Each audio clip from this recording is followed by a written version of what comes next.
La presidenta de la Cámara de Representantes de Estados Unidos, Nancy Pelosi, anunció el comienzo de un proceso que podría derivar en el juicio político de Donald Trump.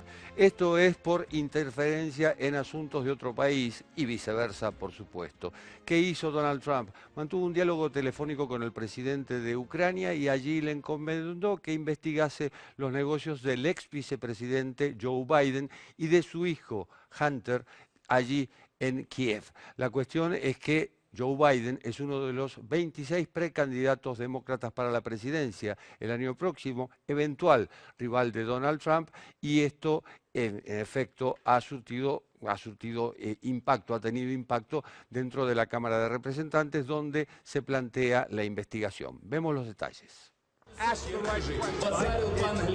Ну, в общем, вывели они и начали тут спорить. Без объявления хамить на нашей территории. Варіння своє дороге, в житті варто бути таким, як ти є. І правду казати одразу в лице, окови знявши із своїх думок.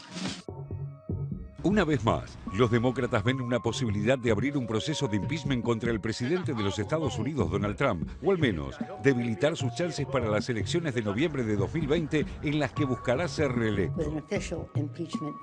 Todo comenzó con la filtración de un informante, un funcionario de inteligencia estadounidense que siguió el procedimiento establecido para cuando un agente del gobierno detecta una situación dentro de la administración que compromete la seguridad nacional. El informante presentó una denuncia formal al inspector general de la comunidad de inteligencia, Michael Atkinson, sobre una interacción del presidente Trump con el líder de una potencia extranjera, al que le habría hecho una promesa potencialmente peligrosa e ilegal.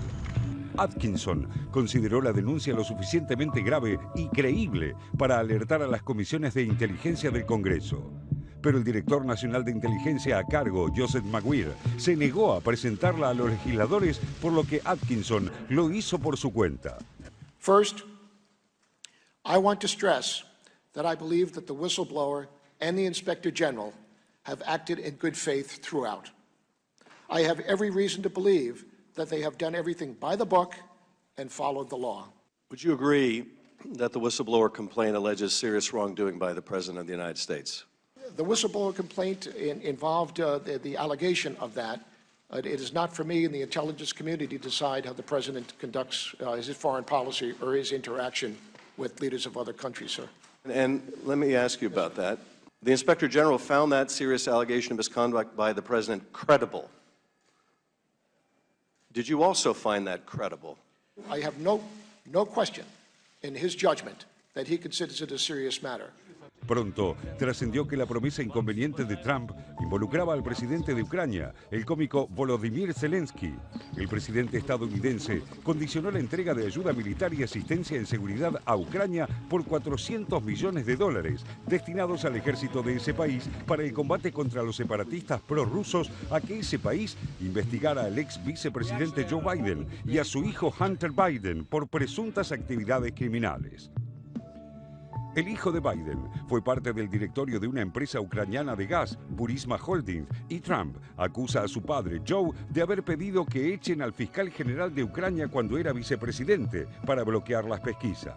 También los acusa de haber recibido dinero de China y suavizar las políticas de Estados Unidos hacia Beijing a cambio. Joe Biden es uno de los demócratas mejor posicionados de cara a las primarias para las presidenciales de 2020 y la jugada de Trump pareciera ser un intento de dañar sus posibilidades acusándolo de traición, una especie de devolución de lo que le ocurrió a él mismo con el denominado Russiagate. Aunque al principio Trump negó enfáticamente haber hecho algo ilegal, el escándalo creció al calor de las presiones demócratas y se vio obligado a revelar la transcripción de la conversación telefónica con Zelensky. La transcripción revela que Trump le pide a Zelensky que les haga un favor y lo presiona para que investigue a los Biden, exhortándolo a que trabaje en conjunto con el secretario de Justicia norteamericano, el cuestionado William Barr. And the witch hunt continues, but they're getting hit hard on this witch hunt because when they look at the information, it's a joke. Impeachment for that? I fully support transparency on the so-called whistleblower information, even though it was supposedly secondhand information, which is sort of interesting. And other things have come out about the whistleblower that are also maybe even more interesting. but also insist on transparency from Joe Biden and his son Hunter on the millions of dollars that have been quickly and easily taken out of Ukraine and China.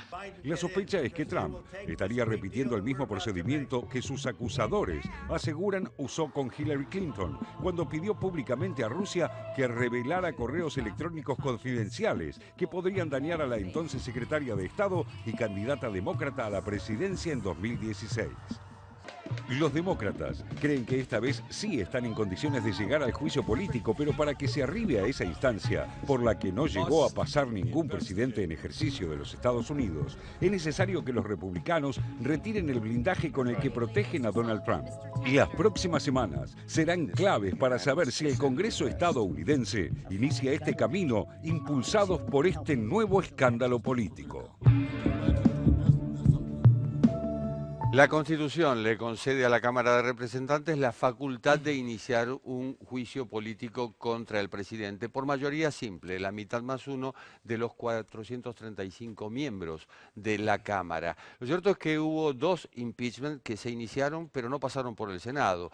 Andrew Johnson en 1868, Bill Clinton en 1998. Otro que iba a ser impeachment y finalmente no fue el caso de Richard Nixon, que renunció en 1974. Pero ¿qué pasa con Trump? ¿Lo favorece o lo perjudica? Bueno, en una primera lectura inmediata uno debería pensar que esto lo perjudica. Como vos decís, Jorge, sería el 4.º caso en el cual se inicia, bueno, en el de Nixon no se llegó a iniciar porque renunció minutos antes, digamos, ¿no? Pero sería el 3.er caso en el cual se inicia efectivamente un proceso de impeachment contra un presidente en 200 años de democracia de Estados Unidos. Esa sería una primera mirada, una primera lectura. Ahora, si uno profundiza un poco esto, no pareciera que el escenario que se puede crear a partir de este proceso de impeachment, que es farragoso porque se tiene que constituir un comité, la Cámara de Diputados funciona como cámara acusadora, o sea, una vez que reúne la mitad de los votos decide acusar, el Senado es el que juzga y para que se produzca la efectiva destitución del presidente tiene que haber 2/3 del Senado, cosa que es prácticamente imposible porque tendrían que votar casi todos los integrantes del bloque republicano a favor del impeachment a Trump, por lo cual es muy improbable que el impeachment se concrete. Ahora, mientras tanto se sustancia y se va desplegando y desarrollando este proceso, se va creando un escenario que no pareciera que fuera un escenario tan poco favorable a Trump. Al contrario, parece un escenario al que Trump le gusta, que es el escenario de polarización, de pelea, del parado en el centro de la escena, gritando contra el establishment de Washington, que es un recurso simbólico que le ha funcionado muy bien a lo largo de su carrera. Recordemos que en Estados Unidos Trump no necesita una mayoría de los votos para ganar las elecciones. Hay colegio electoral, Trump ganó sacando ¿cuánto? 2 millones de votos menos que Hillary, más o menos. Más o menos. Le alcanza con asegurarse algunos estados. Entonces Trump sabe muy claramente que él le tiene que hablar a cierto público, que si él se asegura la lealtad de ese público, de ese voto, que es el voto desencantado, de los blancos desencantados, ya le hemos hablado 50.000 veces en este programa, que en su momento lo convirtió en presidente, él va a tener asegurada su reelección. Pareciera que este, insisto, largo proceso de impeachment puede ser un escenario bastante favorable a esta estrategia de Trump. Entonces uno dice, una primera lectura lo perjudica, una lectura un poco más sofisticada puede ser que hasta lo beneficie. Y por el otro lado, la sospecha sobre Joe Biden y sobre su hijo, en particular que trabajó en la empresa privada Burisma en Ucrania. Ucrania que, ojo, ha sido también el lugar donde trabajó Paul Manafort, el ex jefe de campaña de Donald Trump, condenado en marzo de este año por haber recibido fondos de funcionarios políticos. Ucrania en el centro de la escena, Raúl. En el centro de una escena que parece una cadena interminable de escándalos, ¿no? En el cual seguramente muchos dirigentes ucranianos algo tienen que ver también. Recordemos que Ucrania es una llave de la provisión de Rusia, provisión de gas de Rusia a Ucrania.